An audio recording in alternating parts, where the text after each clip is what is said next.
Just recently, I was watching the latest video by Abigail Thorne on her indispensable YouTube channel, PhilosophyTube, and a thought occurred to me that I'd like to explore with you for the next few minutes, or however long this winds up being. Don't hold me to that few minutes thing, okay? And before I go any further, if you haven't seen Abigail's video, it's the one titled, "A Man Plagiarized My Work, Women, Money, and the Nation," in case you're watching this in the future when that one's no longer her latest, I highly recommend that you go check it out. This video will be on an entirely different subject than that one, but something Abigail says in that video inspired this one. Plus, Abigail's video is excellent, and you should watch it anyway.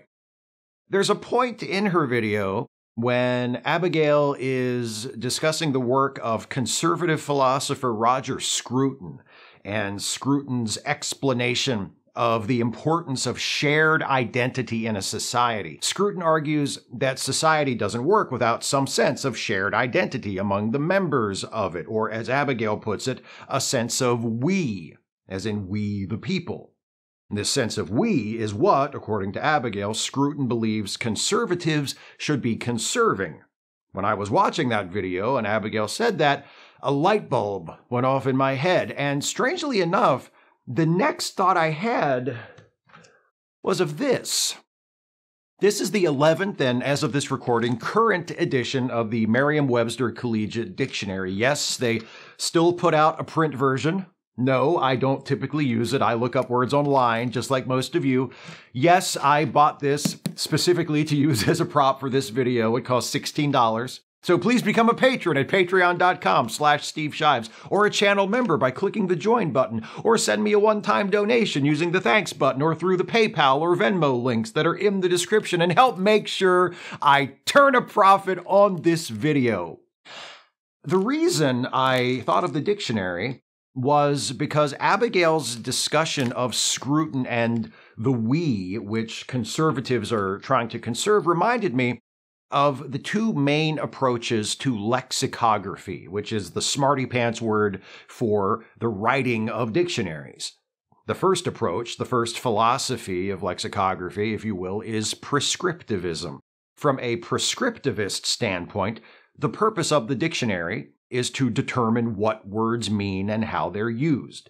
A prescriptivist dictionary sets the rules, and those of us who actually use the language are meant to follow those rules and use the words in the dictionary in the ways in which they are prescribed. And if we don't use the words in those ways, we're doing something wrong. We're not using proper language. English, in my case. The second approach is descriptivism. From this point of view, the purpose of a dictionary is not to determine what words mean and how they're used, but to serve as a record of what words mean, based on how people who speak the language are actually using them. A descriptivist dictionary will still tell you what words mean, but it doesn't claim to have any special authority over those definitions. It's merely describing how people who speak the language are speaking it. These days, and for most of the last century, I think, all the prominent dictionaries are written using a descriptivist approach. In English, anyway. I don't know what linguistic philosophies are most dominant among lexicographers of other languages. I've long had the impression that the French are subject to a lot more prescriptivist language policing than those of us who speak English as a first language, or only language, but I could be mistaken about that. Perhaps it's just another stereotype, like their supposed snobbishness or appreciation for the films of Jerry Lewis. If that is the case, I apologize. I would hate to slander the good people of France by falsely accusing them of being stuck-up grammar cops or, worse yet, Jerry Lewis fans. Descriptivism, being the conventional approach for dictionary writing, makes sense, because that's how language actually works. Words don't have any inherent meaning at all. They only mean what they mean because we think they mean that. If enough of us decide that a particular word means something else and use it that way, eventually the definition of that word will change. It will expand to include that newer usage. Eventually, if that newer usage sticks around long enough, it will become standardized, or as standardized as modern English ever gets, by being included in dictionaries like this one. That's how language evolves. But if prescriptivism is no longer found in the dictionaries themselves, it is still alive and flourishing in many of us. Dictionaries today are written from a descriptivist point of view, but that doesn't stop people from using them in a very prescriptivist way. This isn't necessarily harmful. When you play Scrabble, if another player spells out a word you've never seen before, you can challenge it. How is the dispute settled? By checking to see if the challenged word is in the dictionary. Not this one, though. The Scrabble dictionary is a lot smaller, although the official one is published by Merriam-Webster. They've got the English end of this dictionary racket just about sewn up, haven't they? Not all attempts to use the dictionary as an unchallengeable authority are so benign, however. Take the issue of gender. As transgender people have grown more visible over the years, and activist movements devoted to trans equality and justice have made gains, a backlash arose insisting that, by demanding that others respect their gender identities, trans people were attempting to change the definition of words like man and woman, words which these anti-trans activists believed had definitions which were simple and immutable. The dictionary has become a weapon of transphobes against trans people. Members of the United States Congress have challenged people testifying at committee hearings to define what a woman is. Transphobes have insisted that the definitions of man and woman should not be changed, cannot be changed, and that a woman is what the dictionary says a woman is, and nothing more, and that is that. So how does the dictionary define woman? This dictionary defines woman as an adult female person. And there are many other definitions below that one, but that's the most relevant definition for this discussion. So the obvious follow-up question is, what is meant by the word female? Well, according to this dictionary, female means of, relating to, or being the sex that typically has the capacity to bear young or produce eggs. Most transphobes would do what I did a moment ago with the definition of woman and stop right there, because that top definition is the one that matches their argument. They would cite the supposed authority of this volume and say something like, see that? It's just like I said, trans women aren't women, and if you don't believe me, take it from the dictionary. Except, in this case, it does help to do a bit more reading, because there are further definitions of the word female that are relevant to this topic. This printed version doesn't include it, I suppose because it was added too recently, but on the Merriam-Webster website, right below the definition I just read, is this one, which defines female as having a gender identity that is opposite of male. Trans women are women, and if you don't believe me, take it from the dictionary.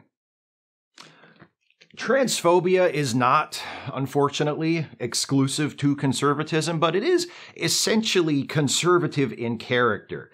Conservatives don't like redefining things. They don't like revision. They don't like admitting that things change. That's what made me think of the difference between prescriptivism and descriptivism when I watched Abigail's video and she talked about Roger Scruton. I don't disagree with what Scruton says about shared identity being necessary for society. I think that's right.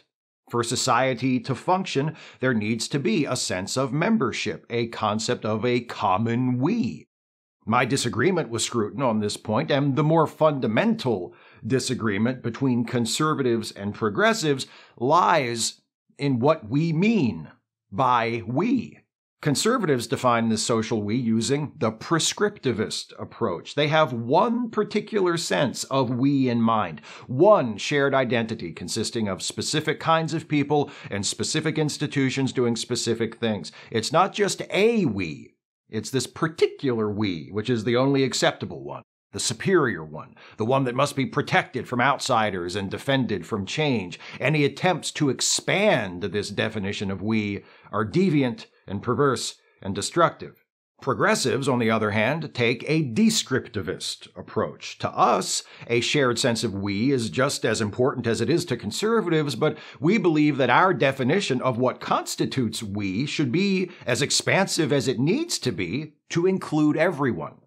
As such, our definition of we, our sense of shared identity, is flexible, elastic, and allowed to evolve over time. It makes no sense to build our society around a narrow and exclusive concept of shared identity when there are so many different kinds of people with so many different needs, which are constantly changing, demanding institutions that are capable of adjusting to those changes. Why would our definition of we not include trans people or all queer people? Why would our definition of we not include racial, ethnic, or religious minorities, or people who don't speak the dominant language, or people with disabilities, or immigrants and refugees? All of those people are here.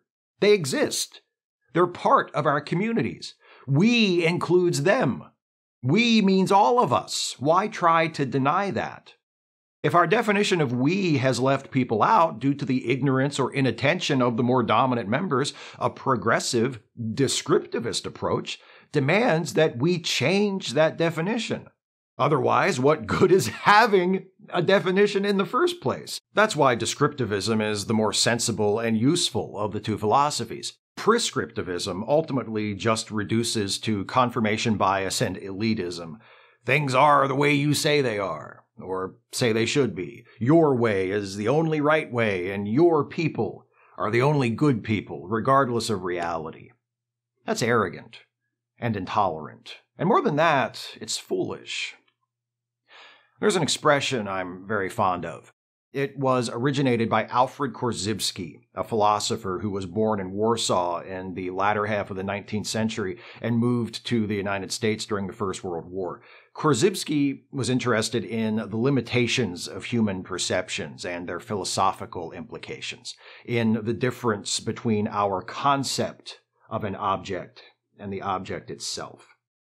The map is not the territory, Korzybski said. I think that's one of the wisest sentences I've ever heard.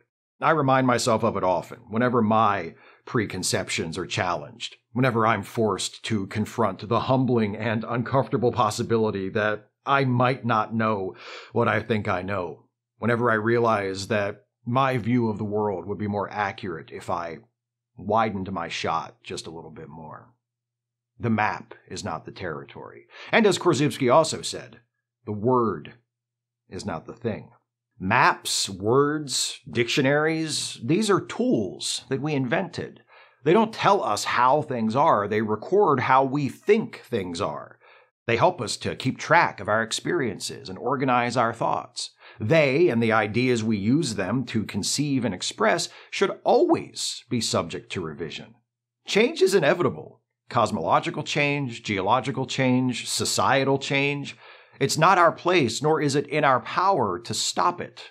To believe otherwise is vanity. The best we can do is try to push change in a positive direction, toward a more just and peaceful and sustainable world than the one we have now. And remember to update our definitions along the way.